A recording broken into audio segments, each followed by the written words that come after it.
Okay, I'm terribly sorry to interrupt for 75 minutes, and then we can go back to happiness. Okay, right. Okay, so I hope you had fun on Tuesday. I did that on purpose. I did do that on purpose. It's true. It's true. The second exam is tough, but we are through it. Okay, the next part of the course, we'll do a lot of work on eigenvectors and eigenvalues. It's very, very enjoyable. It's a beautiful part of Matrixology. We have this one lecture today, which is going to be about this thing called the QR decomposition of A, or factorization of A. So we've had LU factorization early on. And I kind of said early on that there are these magical factorizations of matrices, and they help you solve various kinds of problems. And they're going to start to come thick and fast, right? We're going to have a whole bunch of them. It took us a while to get to LU. It's taken us a long time to get to this one, but now we're going to figure out what this is. All right, so the really magical ones come soon. All right, so that's what we're doing today. We're going to, but the main story is how do you, if you've got a basis for a subspace, how do you make it into a really good basis? So not all bases are the same, right?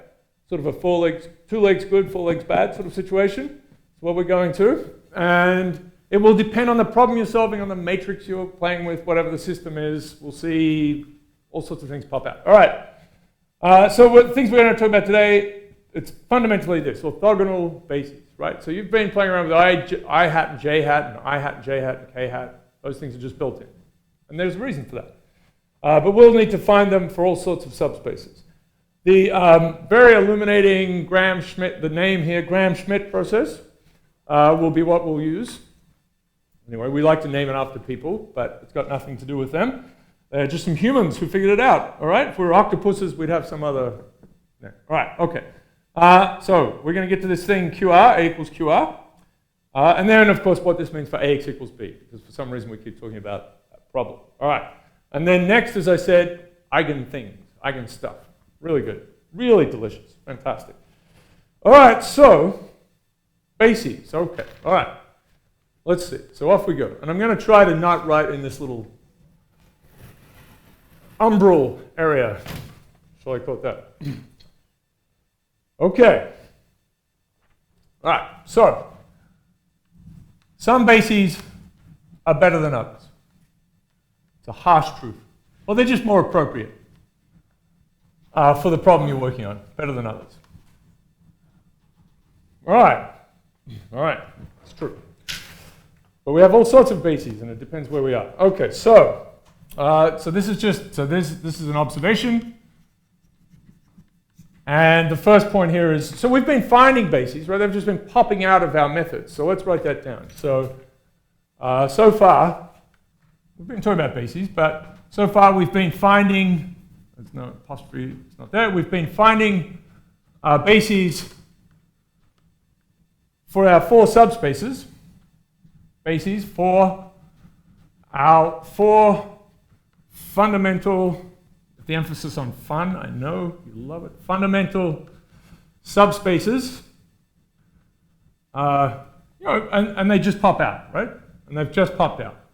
We've just taken them. We've said, fine, these are bases. We've figured out that they are bases. They do the right thing. They've just popped out.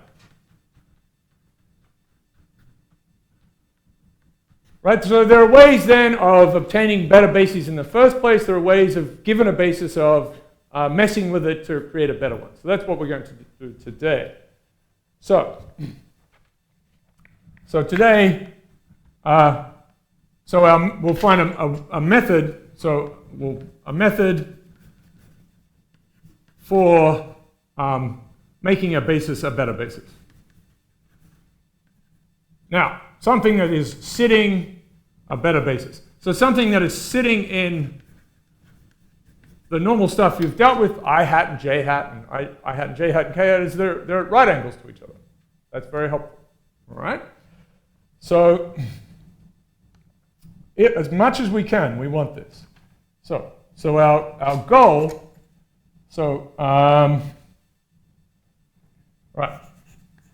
So we're excited about this, orthogonality.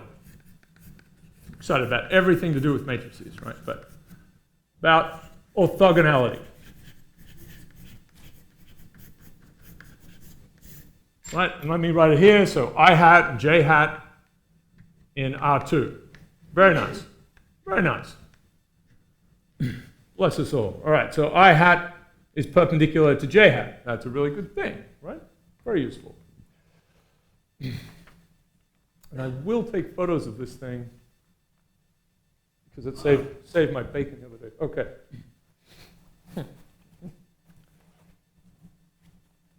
Excuse me while I rummage around for things. Rummage. Okay.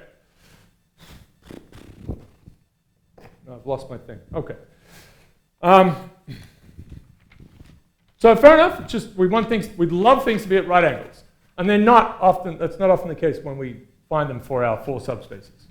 There's no guarantee whatsoever. We were very excited about the orthogonality of row space and null space. That does pop out. That's the truth.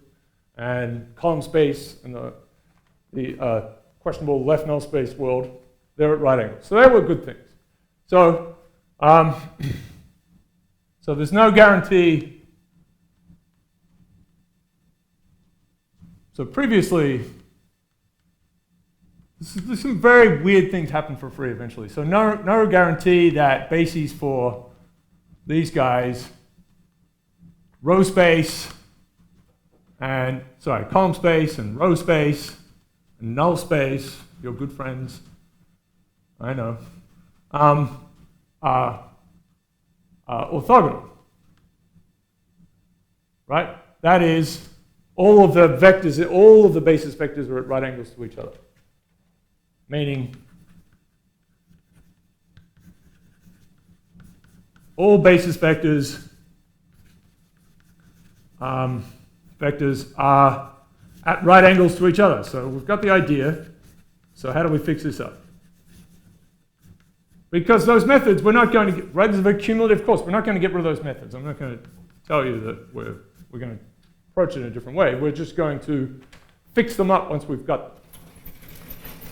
Now, some methods will give you, some other problems we'll work on. You'll get an orthogonal basis out. That's kind of strange, but we'll see that later on.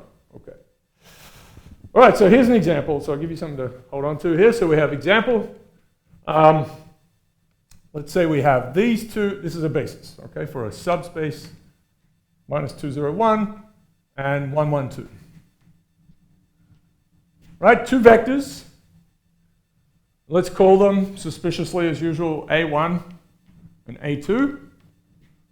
Let's say that m equals 3 in this case and n equals 2. So we sort of feel like we're connecting to what we did before, because we are. This is, right, this is a basis for a something D subspace of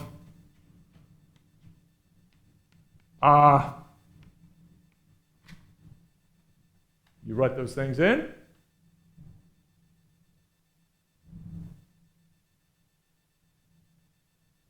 Two vectors. Where are we? What's this? 2. Very offensive in straight, actually. So, and then this one, oh, in the 80s, actually. So that's a problem. Yeah. You'll never visit that, so don't worry. Of R 3. 3 dimensions. Okay? Okay? Yeah? All right. So maybe this is popped out. This is a row space or a column space or a left null space, or it's just, it's just a subspace someone's handed to you and said, this is great. So it's some plane, and I'm not going to draw it properly, it's a plane in 3T.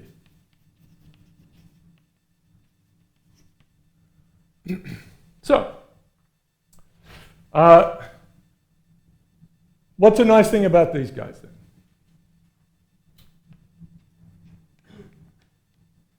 It's a basis. They're clearly not, multiples of each other, so they're linearly independent. They're orthogonal, right? So observe. So A1, and we can do it either way. A2 transpose, so the dot product. That's what we're talking about here, lots of dot products. This really is very good. So minus 2, 0, 1, 1, 1, 2. The method, this gram-schmidt thing, is very workmanlike. It's just that it just gets the job done, but it's not as beautiful as the things we'll see later on. Okay, but it will do what we want. So the dot product of this is minus 2 times, right, minus 2 plus 0 plus 2, right, which equals 0. So this is good. So this is a nice basis. We'll say this is a good basis. All right, we have an orthogonal basis. Right, so it means right angles.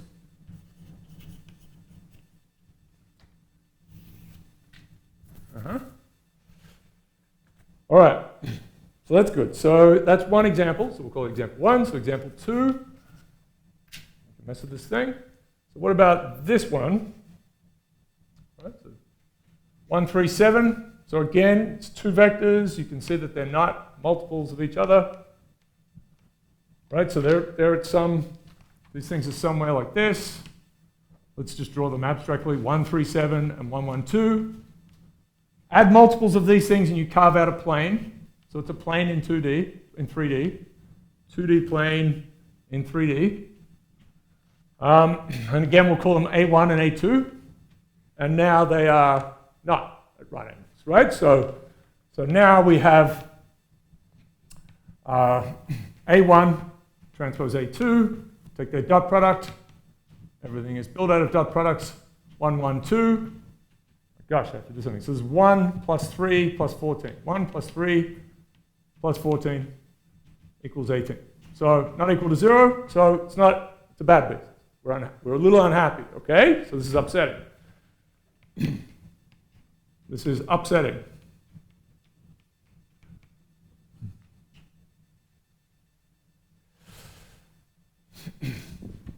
And I'll say it again later. We're interested in orthogonality because these two share something, right? These vectors share something. When you say, I'm going to travel in this direction, and sometimes you need basis vectors like this, you really do, but it's really nice to have them at right angles because you know that there's nothing in one vector that's in the other, right? They don't share anything. All right. That's why we're so happy about I hat and J hat. All right. So let's see. But this thing, so they're not at right angles, but let's see. Our set of vectors here is actually, let me write and so that was made like this. So this is not how we would go about this. 1, 3, 7, this thing on the left, is actually minus 2, 0, 1, plus 3, 1, 1, 2. So that was what we had before, right? The basis vector we had before was minus 2, 0, 1 and 1, 1, 2. So this is from first example.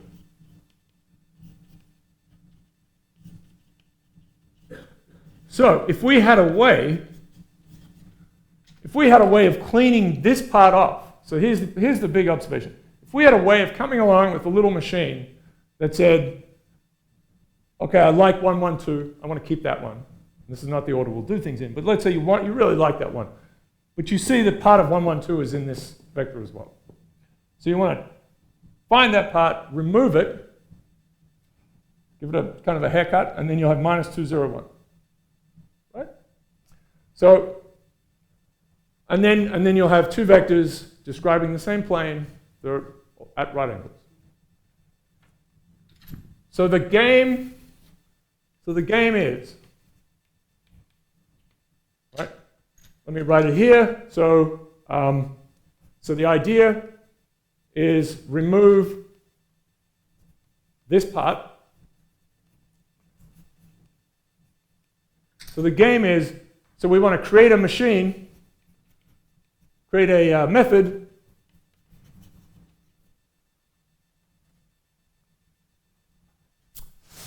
And you'll see this is a recipe. This is just a recipe, right? So often we want to turn it into a matrix thing. So we figured out we do that with LU decomposition. We ended up with elimination matrices. We had a recipe approach, and then we ended up with a matrix version. That was in parallel. This will be more of a recipe. So we're going to create a method to systematically turn any basis into an orthogonal basis. That's what we're going to do. So is that kind of clear? So if we just had, for example, so let's say we had, for example, all I want is white chalk. Okay. Let's take a very simple example, and we're actually just in 2D. Let's say we had 1, 1 and 1, 0.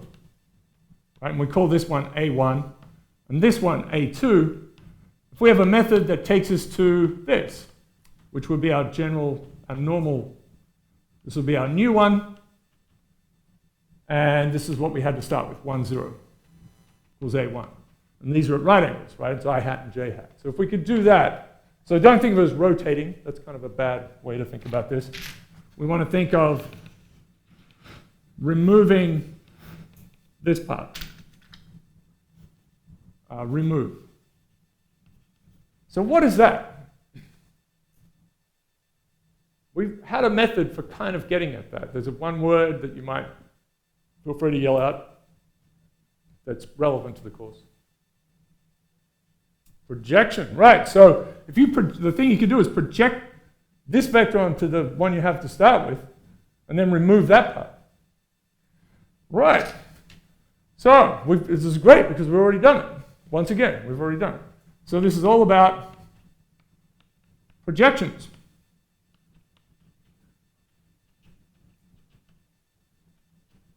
Great. Right. So for this example, we would remove the part of A1, part of A2, pointing in direction of A1. Direction of A1, and we find this, which we find by projection. So we'll use those gadgets we created before. Find by projection. Yes. Excellent. Okay, that's good. So, so that makes sense for the first step. Then when we get to A3, we have to take out the part that's pointing in the direction of A1 and the part that's pointing in the direction of A2, but A2 has changed. So it's going to be this slow unveiling of, you've got 73 dimensions, because that's a random number, and you're systematically taking these pieces out. Okay, good. Great. Yep. Yep. Okay, so we're going to talk about a few other pieces before we start the method. Really great. Yeah. Yep. So, right, why are we doing this? So why are we doing this? There'll be another reason at the end, but the basic idea is because we're in this course, but the basic idea is representation of vectors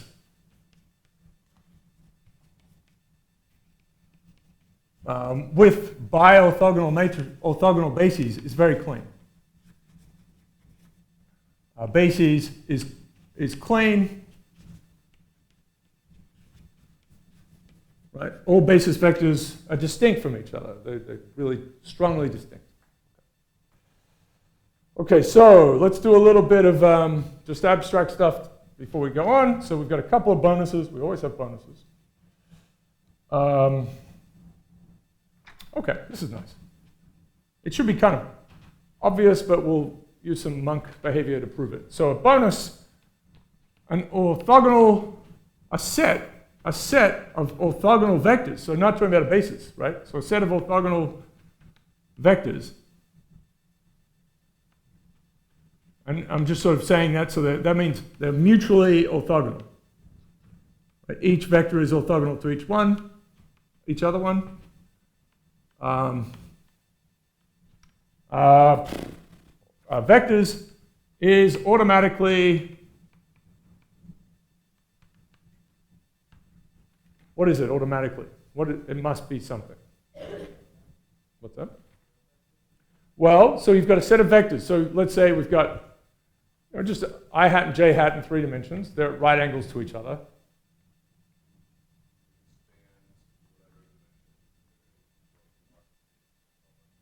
So that's right, and therefore it is if you have a set of vectors that spans a subspace, it's a basis, yes. Good. So that's what we're looking for. It's a basis. So automatically a basis for the subspace they span. It's exciting, right? Subspace they span. There's no way to make one of these vectors out of any of the others. They're all at right angles to them. So that's the obvious thing, but we can prove it, and so it should be kind of a very dangerous word. So it's obvious, but how do we prove it? How do we make sure this is absolutely true? I'll put this in quotes. This is my favorite, worst word in the world. Right? The joke, the math, well, everyone probably has this joke, but the math joke is the professor says, it's obvious, and then stares out the window for 45 minutes, and then turns back and says, yes, it's obvious that, right? I mean, actually, this has happened. It's not really a joke. Trivially, so, yeah. Okay, so let's prove this for, because we like to do this, it's fun to do this, prove it for arbitrary things. I really have to do this because I destroyed everything the other day. It's a nice little proof. So everything is tied together, right? So we had linear, so a basis, they have to be linearly independent. That's what we're going to say. So let's say we have this. So here's a reason. So given we have A1, A2, we have all these guys here, right? And there are, of course, ridiculously n of them. And where each one lives in Rm. So we try to keep, as much as possible, we're going to try to keep all the same symbols and notation the same. So everything can kind of be connected. So, right, for all I, so they're all living in Rm, and Ai transpose Aj, that dot product, is equal to 0 for all, and you can write it like this, all I, j, I not equal to j. Right, so if they're not the same, we take any 2 different vectors in this set. So we've got this. This is the orthogonality condition. Right angles. I know it's exciting. We want to show that this is a basis. Right? So given this, show the AI form a basis. Form a basis. And what's that equivalent to? So it's which is the same as saying they are linearly independent. You can't make any one of them out of the others, which is clear, right, because they're at right angles. They're linearly independent, which is the same as saying that if we stack them together, A1, A2, we're going to make this matrix, AN, this times X equals 0, has how many solutions? Has which solution? Has one solution, has X equals 0 as only solution, which is the same as saying the null space of A is equal to the 0 vector. Curly bracket. It's a sad curly bracket. Put it in the hospital. Okay. Right? All of these things we've talked about a lot.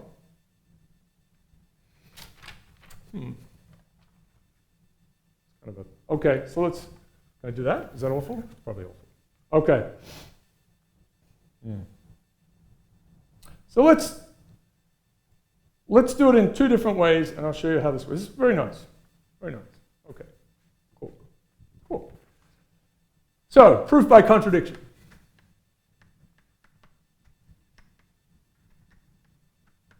Contradiction. Say against. All right. So we'll assume linear dependence. Right? So that there is a way of combining these things that the null space is not 0. x1 times a1 plus x2 times a2 plus xn times an equals 0 for some xi not equal to 0. Some xi not equal to 0. At least one of them has to be not equal to 0. There's one way of doing it. Infinitely many, obviously. But okay. I know, a bit abstract. So let's assume this is true, which is equivalent to saying the null space, the dimension of the null space of A is greater than or equal to 1. There's something in it. Do an abstract thing, then we're going to do an example. That's right. All right, so there's a sum here equals 0. So what's the length? This is a very nice thing. So what's the length of the vector on this side? And what's the length of the vector on this side? So monks ask, what is the length of the vector on each side?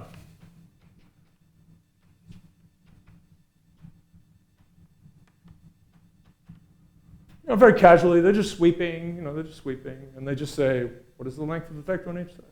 That's what monks do, right? Okay. And you're like, why did you ask that? Monks. Okay. So the right-hand side, what is the length of that vector? Zilch, right-hand side. The length of 0 is 0. Good. So how do we compute the length of a vector? What's the mathematical operation? Square root of the dot product of itself? Is that, yeah? Yep. Yeah, the sum of its things, right? Squared. Yeah? Right? So we get our friend Pythagoras. He's probably a psycho, Pythagoras. Okay. Or a time traveler. That would be interesting. So let's see. So Pythagoras, right? Disparage Pythagoras. Let's see. So we want the length of the length of a vector y is equal to y transpose y square root. Right? That's yeah. So let's find the square of the length of the left-hand side. So let's say the left-hand side squared. So the length of the left-hand side squared. The monks also say that it doesn't matter if you look at the square, right?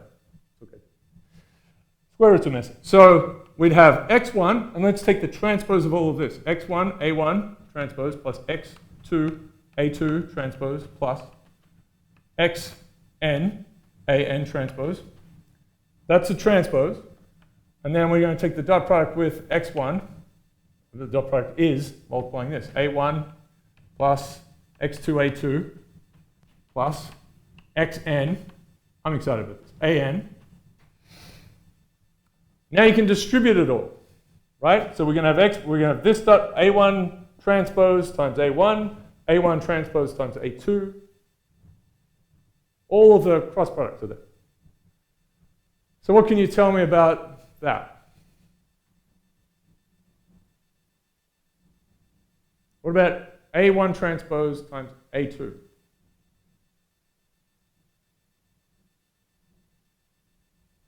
Right, so all of these characters are in here. They look like this. There's this, and there's this. What have we said at the start? 0, right? Right, so all AI transpose AJ equal to 0, right? If I is not equal to J, So the only ones that are left are the ones where we multiply 1 with 1, and 2 with 2, and 3 with 3, and 4 with 4. Yep? Okay. So we're going to get, and then we're going to get x1 squared, and then it'll be just a1 transpose a1 plus x2 squared a2. Awesome. It's very nice. Xn squared, and then that should be an transpose an. And these are all, so a1 transpose a1, right? That is the square of the length of a1. That's the definition of this thing. So we've got equal to, let's keep out of that space, x1 squared times the length of a1 squared plus x2 squared times this one, having trouble, squared plus dot dot dot plus, and the last one is xn. I mean, we're going to a bit of effort because it's fun. All right. Extra pain and suffering. Good. So what can you tell me about these things, right? They're squares. There's a square missing. What can you say about a square of a number? It is always, positive. It could be 0, but it's always, so at least, all of these are at least, right. So greater than or equal to 0. These better be something. It would be disappointing if they were zeros, right? So if there are actually nothing in these vectors, we're being silly. So that's an assumption too, that they actually have some length. So all of these are greater than or equal to 0. But we've shown that, so on the right-hand side, it's 0. The left-hand side, so what's the only way to get the left-hand side to be 0? This is not 0. This is, actually, let me say, this is greater than 0, this is greater than 0, and this is greater than 0, and I heard it from the team, all the x's have to be 0, right? So we can see now that all the x's, xi's, must be 0. Right, for this to be true. Equals the right-hand side equals 0. So that's a contradiction. So the world explodes. Contradiction. Okay. So it's a basis. Right.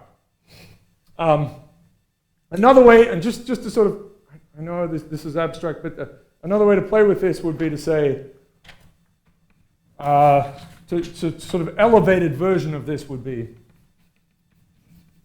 and simpler would be to say, well, we've got ax equals 0 for some non-zero x not equal to 0. So we're going to do basically the same thing, but we'll just do it with matrices, right? So take well,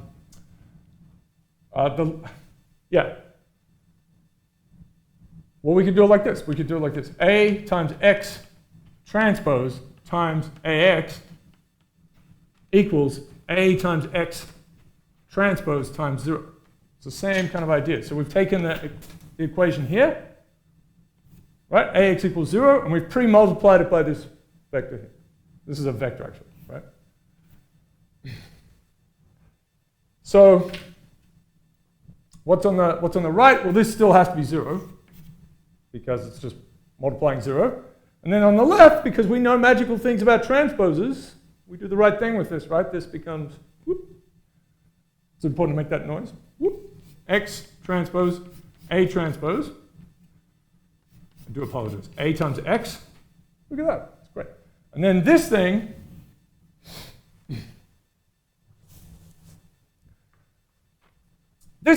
does what we've just done, really. So let's write it out. It's very nice. Now we have X transpose, and we have A1 transpose. That's the first row. A2 transpose, second row.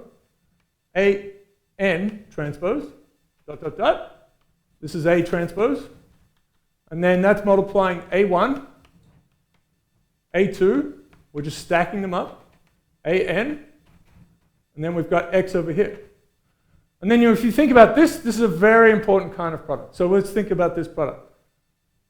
Just do the row times column operation for the basic way of multiplying matrices together. A1, so this row times this column, the dot product of those two, gives us our first entry.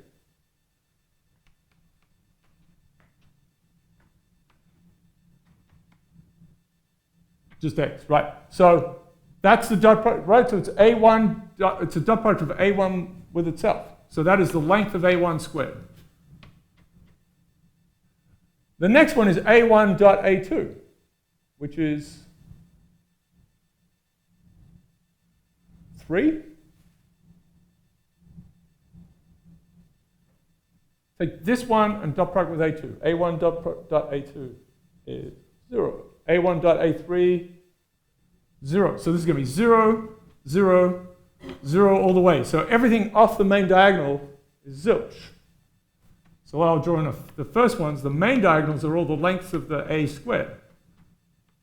This is quite a joyous little thing to look at.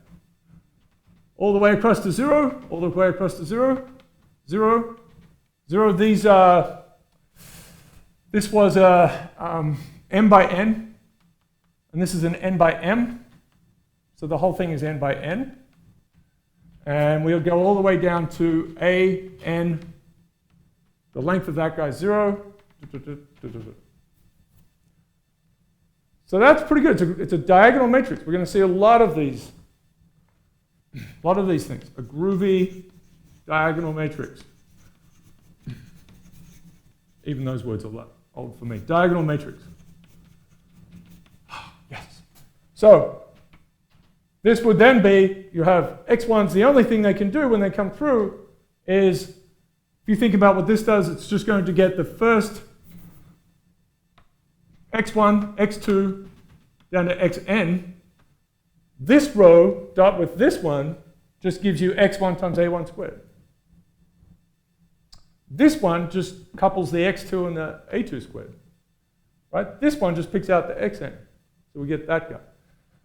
And then when we have x1, x2 at the top, this row here, everything just comes out like we had before. So we have x1 squared, a1 squared, the length of it squared plus. So it's the same story pops out. xn, an squared, as before.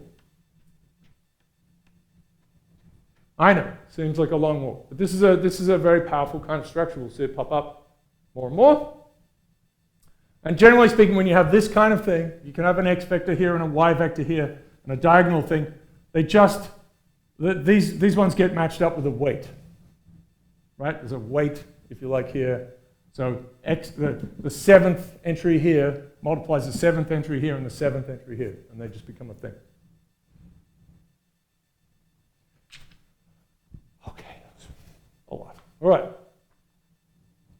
Pretty great. Okay, so that's enough for that. So there's one other thing we can do with these bases, and then we'll figure out how to find them. So what's an extra characteristic of a vector that makes it,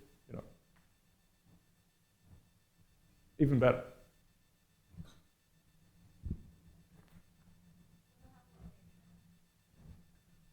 So say it again. Doesn't have a location? Yeah. Well, what's something we could force on a vector that would make it really simple? So they're at right angles. We have these two vectors at right angles. And this one is length 7, this one is length 3. Yeah, make them into unit vectors. All right, good, good. That is the plan. That is the plan. Sorry about all these things. Oh, crazy, crazy person. Okay, all right. So we're going to make them into unit vectors. Okay, so let's do that. So one more good thing before we find this out. How am I doing? One more good thing is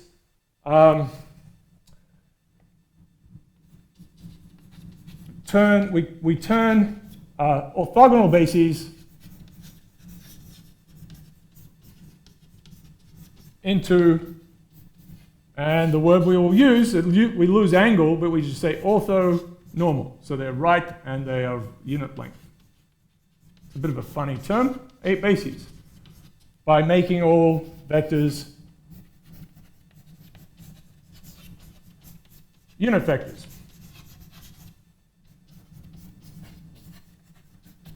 So that's an easy step. It's an easy step. So for instance, -2, 0, 1 goes to, the length of this is square root of 5. Now lots of square roots will appear. This one. Okay? So that's not a big deal, but we call it an orthonormal basis. Sorry, what I mean is it's not hard to do. Okay. Okay, all right, so let's do it. So very naturally, we're going to use the gram-schmidt process. That's exactly what you would think. All right.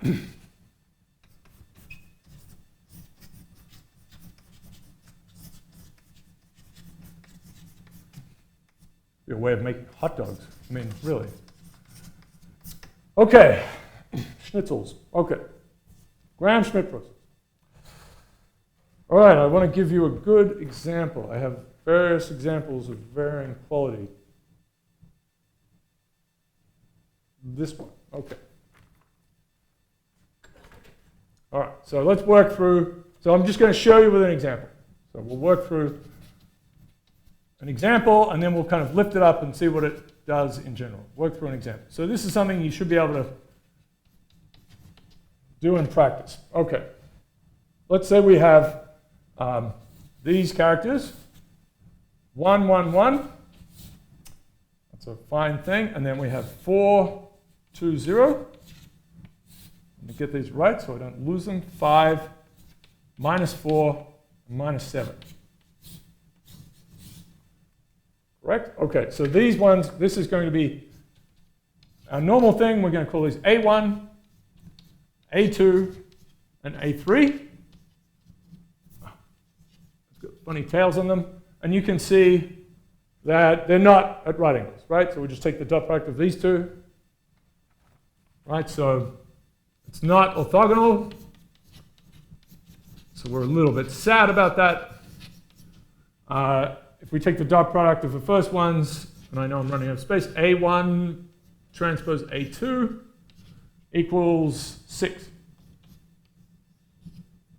Not equal to 0. Etc. None of them are at right angles to each other. Great. Okay. Okay. So this is a little sad. And we're going to impose our will upon this thing. And so here's where it's a little bit funny. You're given them in some order. Right? And you could imagine shuffling that order and so on. But generally speaking, the way we do it is at least in this course, we'll just take what we're given. 1, 1, 1 is a good one. We're just going to say, let's start with that one. And then let's do this thing I talked about at the start of the lecture. We're going to take out, using projections, we're going to take out the part of 4, 2, 0 that points in the direction of 1, 1, 1. And then we're eventually going to have to take 2 parts out of this one.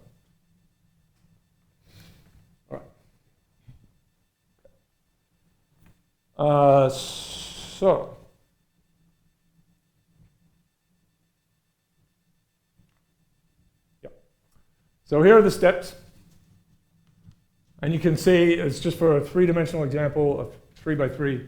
We have more. We could have more. So 1. We're going to do it step by step. So first, create an orthogonal basis.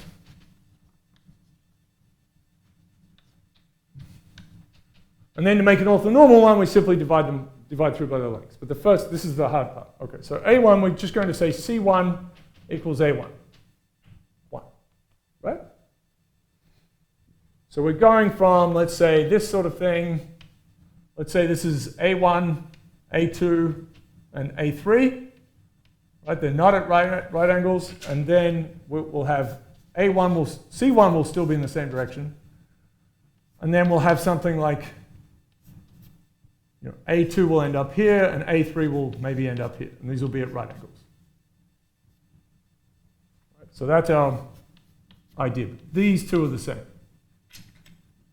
Give them the same color, right? Fair enough? Okay, so we have to remember a little bit about projections. Okay, 2.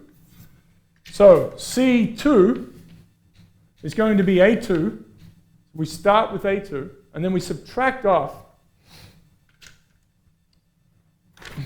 the part that's pointing in C1's direction. So C1 transpose A2, if you remember this, C1 transpose C1 times C1.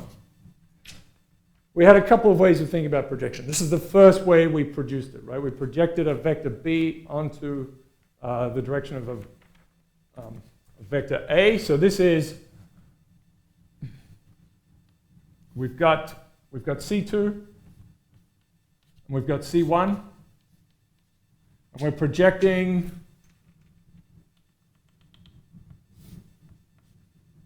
right. Let me say C2 just points out in this direction, like this. This piece here is the bit that's pointing in the direction of C1, right?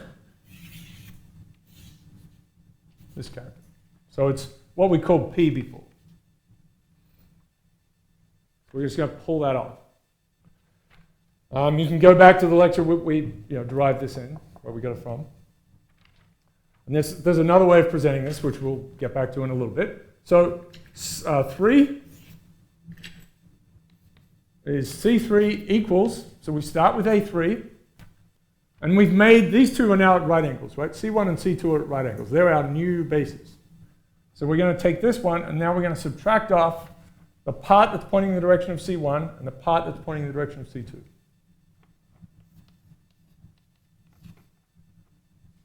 So this is A3, so it's the part of A3 that is in the direction of C2.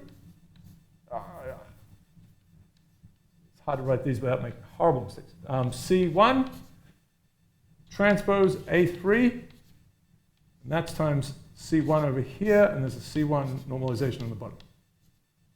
Transpose. Good. Right, so all of these things are projections. Something like this, projections of, in this case, it's A2 and A3 in, depending on what you're doing, the C1 and C2 directions.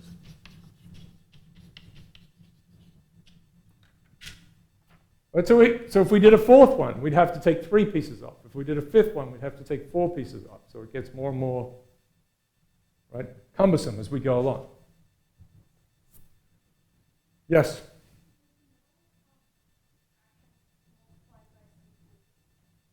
Yes, it is. Thank you. There was a C2 there. Good. So this is a number times C2. This is a number times C1. Other hideous mistakes? Okay. All right. So you'll have to, I'm concentrating. You'll have to concentrate. Help me out. Okay. So you've seen these things before. Hopefully the idea is there. So let's do it for our example. We'll just step 1, 2, 3. Let's do it. So step 1, C1 is 1, 1.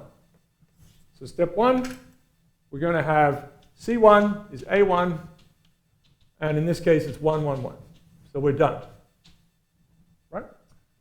And C2, so many things that we do in this course, you can check to see if your answer works. That's good. So we can see if these things are at right angles. So C2 is equal to, well, let me write out the formula again. So it's A2 minus, maybe I don't have to. All right, just avoid doing that. All right, so it's A2, which is 420, but I will write out this mess here. So this is C1 transpose to the dot product with 420 divided by C1 dot product with itself multiplying C1 itself, right? So C1, this is A2, and this is A2.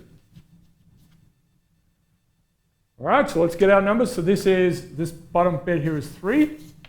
This is 6. Did I get that right? 6. 6 divided by 3, 2. So we have this minus, so it's 420 minus 2, 1, 1. So it's a very simple, in a sense, very simple-minded kind of structure. But it does bring out a beautiful result. So we'll get to it. So we're going to subtract this off. What have we got? 2. There's no reason to change. There's a 0 minus 2. So you can see right here that this new C2 is a linear combination of what is really A1 and A2, right? So it's still in that same, it's still describing the same place. But this thing, minus 2, right, it's at right angles to C1. See that? The dot product of 2, 0, minus 2 and 1, 1, 1. If you take a dot product of any vector with 1, 1, 1, 1, 1, it's actually a sum operation. You're saying sum up what's in the other vector. Nice. So this is a sum, 2 plus 0 minus 2. Okay, so we see C1 is perpendicular to C2. Good. And let's do one more, the next step. 3. Good, good, good. We're gonna do it. This is what we're gonna do. Yeah. So 3 is a little messier. So C3 is A3. So A3 is 5 minus 4, 7. Minus 7, 5. Minus 4, minus 7. Let me indicate it. C3. Please stop me if I do horrible things. Sorry. A3. Right? These are labeled. Okay, good. Good. And we can subtract. I'll keep the order that I have over there. So so it's going to be C2 and then A3. So this is 2, 0 minus 2. And then 2, 0 minus 2 on the bottom. It's going to be a dot product with itself. So just to give you that kind of whole framework, it's going to look like this. I'll fill that in. And then minus, and this will be 1, 1, 1 again. And then 1, 1, 1. Dot product with itself on the bottom, all multiplied by 1, 1, 1. And then let's put in A3 itself. That goes in here. 5 minus 4 minus 7. And 5 minus 4 minus 7. So this is the part of A3. This whole thing is the part of A3 pointing in this direction. It's the part of A3 that's pointing in this direction. So we're going to strip them off because of these big, juicy minus signs. Let's see if that actually works or if it's just a bunch of lies. So we'll say 5 minus 4 minus 7. And this dot product here is, so 4 plus 4, so there's an 8 on the bottom. And then 10 plus, so there's a 24. Mysteriously, these things seem to work. So it's 24. The whole thing is a 3. Right, so we've got minus 3 times 2, 0 minus 2. Amazing. And then this one is, so again we get 1 plus 1 plus 1, so we get 3 on the bottom. And this thing is 5 minus 4 minus 7, which is minus 6. Again, very suspicious. Minus 6 divided by 3, so we get a minus 2 and a 1, 1, 1. So let's add those things up. You should add them up while I drink some tea.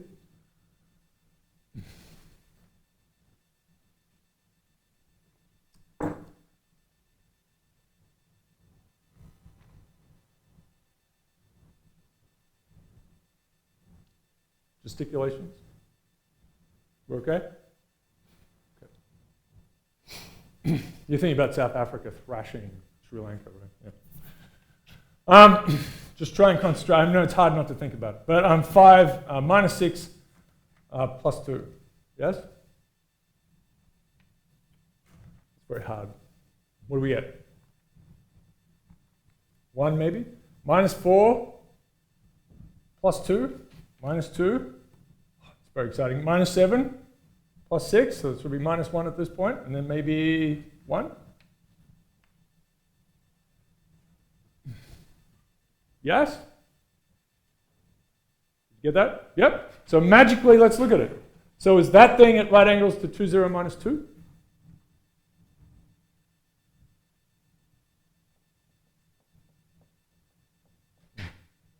Yep. 2, 0, minus 2, right? So it's going to be 2 minus 2. The 0 blocks this one. And then 1, 1, 1. 1 minus 2 plus 1. So we check that C3 is perpendicular to C2. Yes. And C3 is perpendicular to C1. Check. So we just made a little right angle coordinate system, a little basis. Right? Now it is, it's filling up 3 dimensions and so on, but you can imagine having only 3 vectors in 27 dimensions or something like this and getting them to be a nice little right angled thing. Okay, so that's it. And you just keep doing it, right? So again, if you've got C7, it'll be A7 minus the part that's pointing the direction of C6, minus the part that's pointing the direction of C5, C4, C3. Okay. So, last step.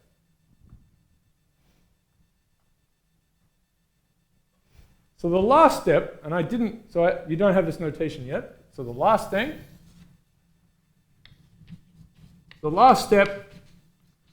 orthonormalize. I don't think that's a word. Orthonormalize. Ification. There we go.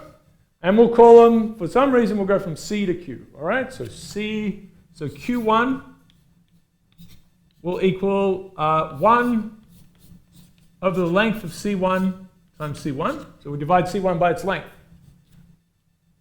What's the length of this vector?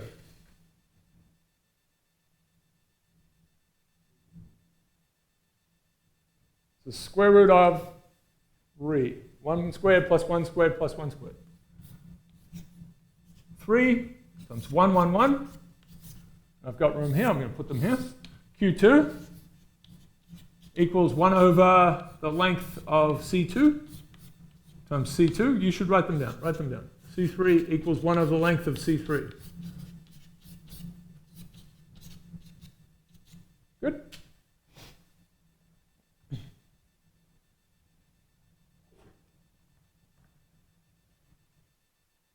Right, the length of C2. Let's do it. Length of C2 is...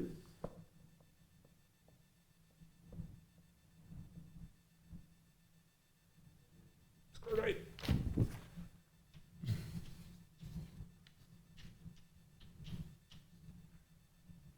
Tomorrow is the International Day of Happiness. I'm not kidding. The UN made this up. Unbelievable. I found that out this morning. Let's see. We're going to have to walk around smiling in weird ways. 1 minus 2, 1.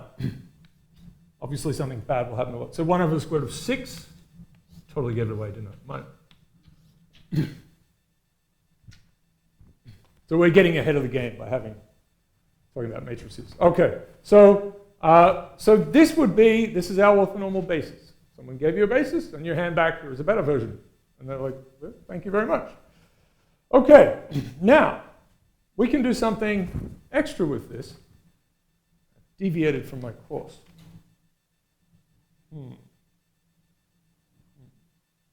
That's gone.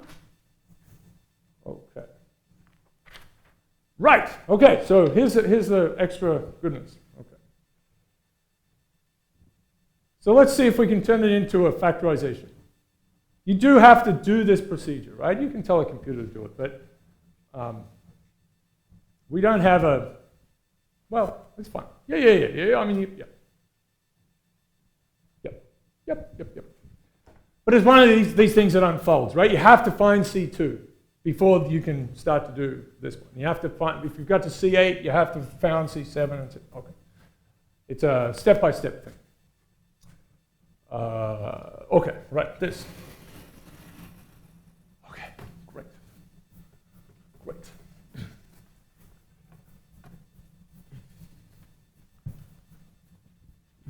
Okay, so we start with this simple truth. The monks say factorizations, it's not something I'm making up, these are real people. Factorizations, I think so. Factorizations are awesome. Right? So let's see if we can make this into a factorization. So we have, before we had PA equals LU. Right? So it's cool. Matrix equals a triangle times a triangle. So before, right, so what can we do here? can we do this sort of thing here?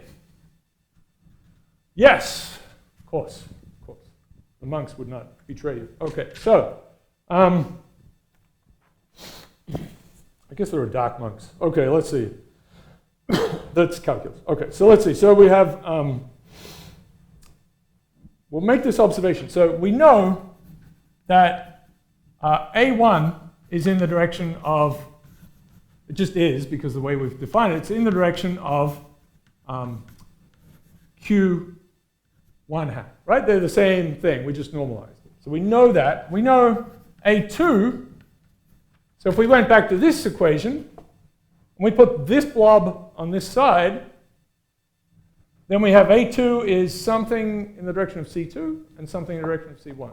So we're adding those things together.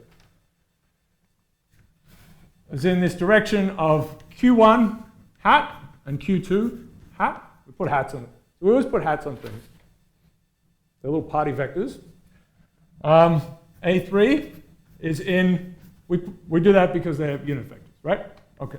Q1, Q2, and Q3. Dot, dot, dot. Okay? So this keeps going.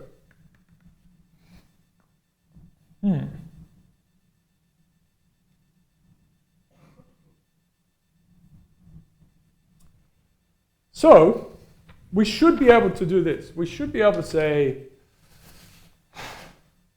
we should be able to express A in terms of the Q vectors. In terms of a matrix,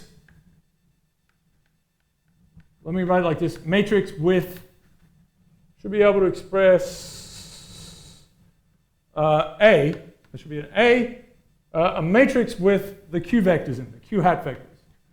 And let's call it, not surprisingly, Q.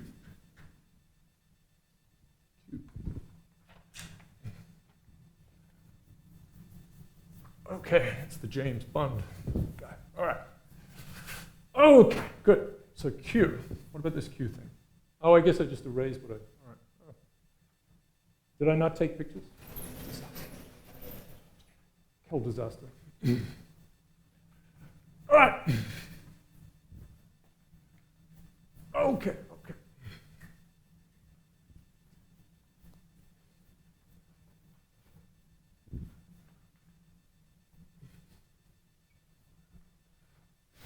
So let me write it down abstractly, and I'll show you how to do it for our example.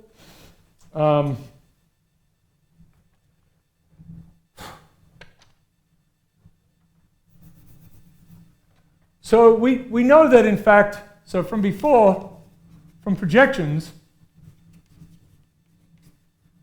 we know that actually P equals A hat transpose. This was a sneaky thing we figured out. This outer product,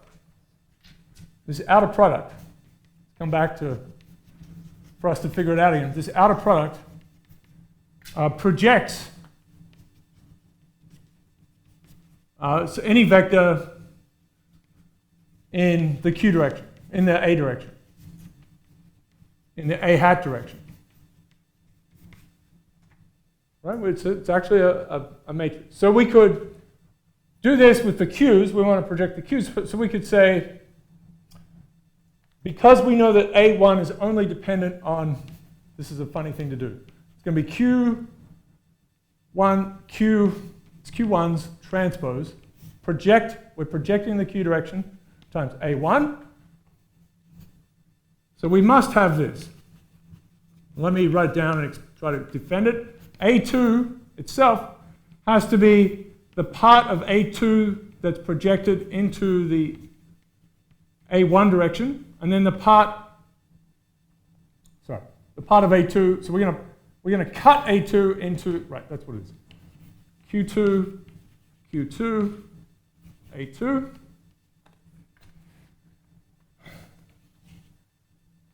So let's say it's like this. So we have A1 is like this, and we just have a Q1 in the same direction. And then we're over here with A2. We know it can be broken into these two pieces. So it may be something like this. You only need Q1 hat and Q2 hat directions. And A3 keeps going up. A3, you can project A3. So we're going to break it into these pieces. In the Q1 direction times A3 plus Q2, Q2.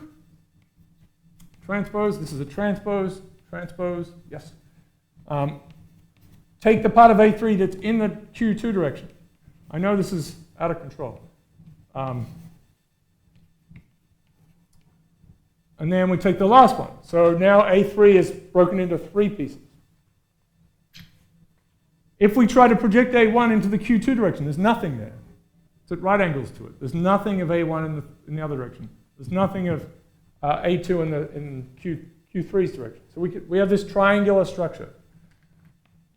We like triangular matrices.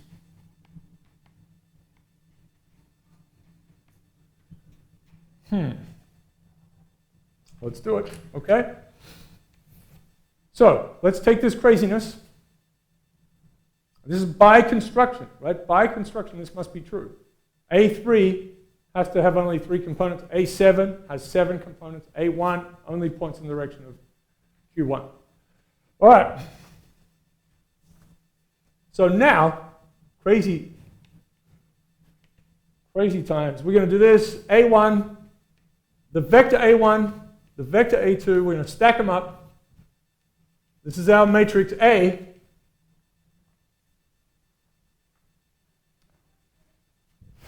And we're going to make this extra goodness here. Okay, so this is an outer product which makes a nice big matrix, but this is also an inner product. So inner product,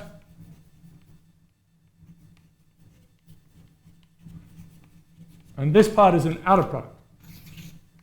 So we started with the outer product, and then we went to an inner product.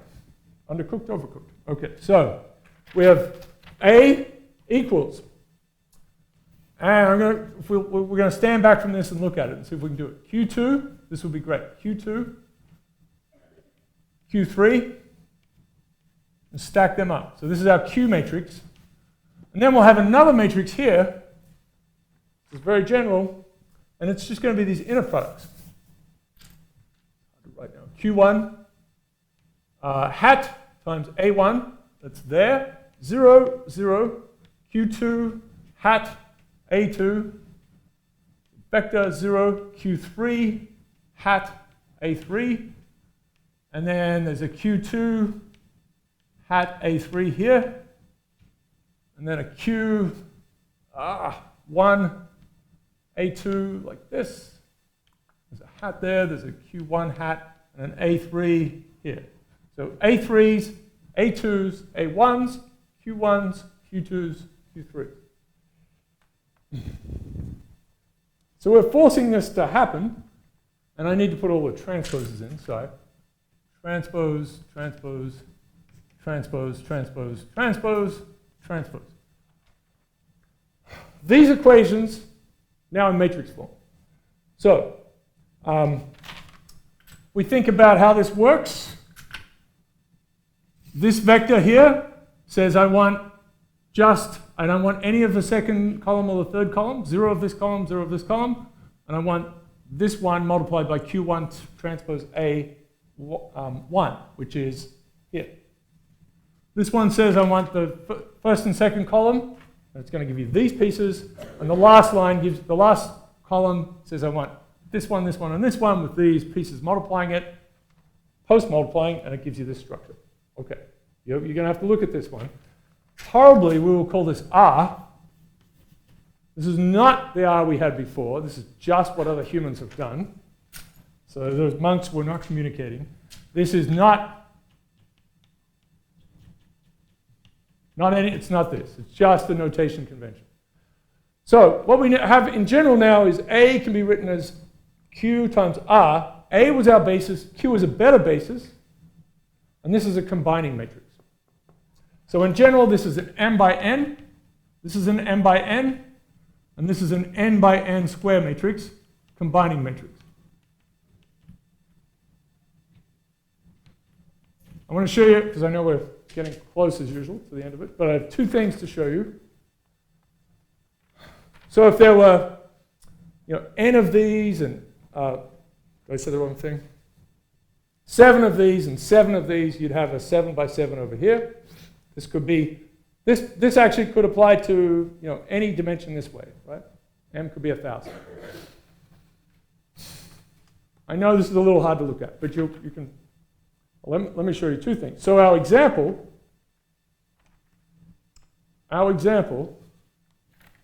you can go through and compute all of these things. So the example, we have this, 1, 1, 1, 4, 2, 0, 5, minus 4, minus 7. And then we're going to put so these are the A's. So this is A1, A2, A3. The Q's that we worked out, 1 over root 3, 1 over root 3, 1 over root 3. Right, we need those normalizations in there. This is 1, 1, 1 divided by root 3. Then there's 1 over root 2, 0, minus 1 over root 2. This is actually a better matrix. 1 over root 6, minus 2 over root 6, and 1 over root 6. And then we have this combining matrix R, so this is going to be our Q. Our R is here, and it's root 3. You can go through and compute all these things, and I'll show you how to do it in a better way. 2 root 3, minus 2 root 3, and then 0, 0, 2 root 2 here, 6 root 2, 0, and root 6. Look at the right? Yep. This is R. Okay. So why does this matter?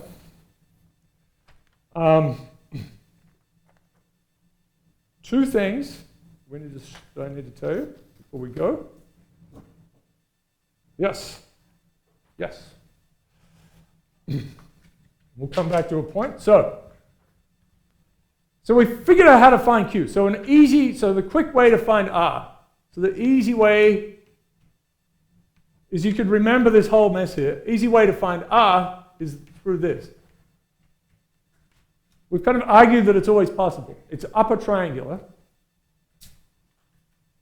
Upper triangular. Let me show you two pieces about it, and then we'll go. So first is that we have A equals QR. So if we have this and it's true, you pre-multiply both sides by Q transpose times A equals, I'm running out of time, but I'll get it, Q transpose times QR. A very special thing happens here. Q transpose Q. We kind of had this before. We had A transpose A. And the columns of Q are at right angles to each other.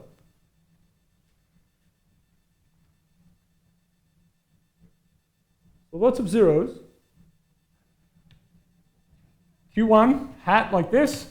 Q2, it's transpose Q2 hat is here. It's a transpose. And then we get to Qn transpose.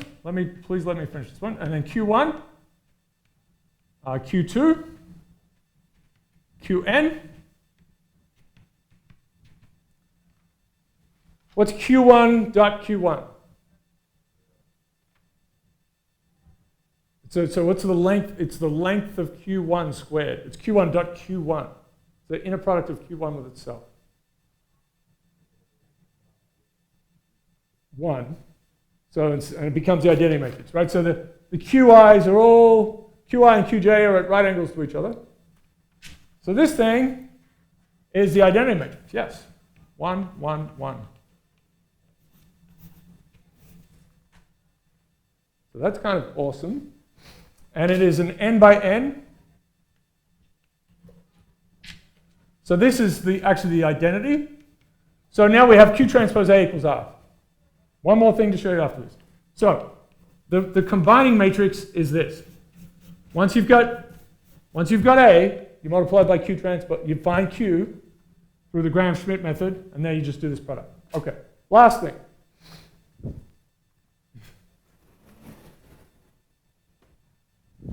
Last thing.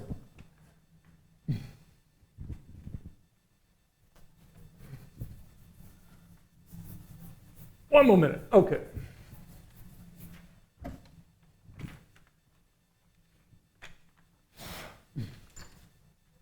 So the last thing.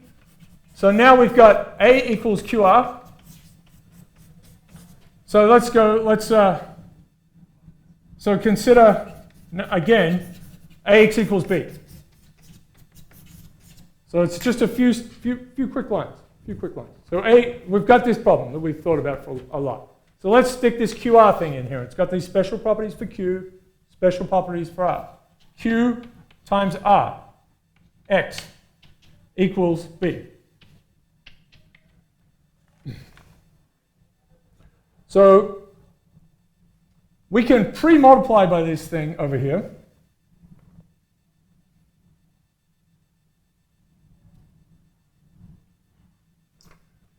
This is so Q transpose, R transpose on the left times QR, X equals R transpose, Q transpose. So we're solving, and I should say, so we solve the normal equations. A transpose A, X star, equals A transpose B. That's what this is now. A transpose is R transpose Q transpose. This is now X star. We've got a Q transpose Q here. That's just the identity. So the left-hand side is R transpose R times X star, and there's a B here, equals R transpose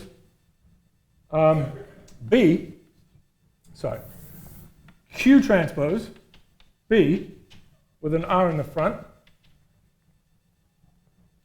And the thing about this is R is invertible. R is always invertible. We can talk about that one. It's always invertible. It's a triangular matrix. It's always got something on the diagonal. So we can multiply by the inverse of R transpose. It's a square matrix. So the last thing we get is R X star equals Q transpose B. And this is a triangular system which is easy to solve. It's not LU, which is two triangular systems. It's one triangular system, very easy to solve. That's it. Sorry for taking too long. Eigenstuff is next. Very easy to solve.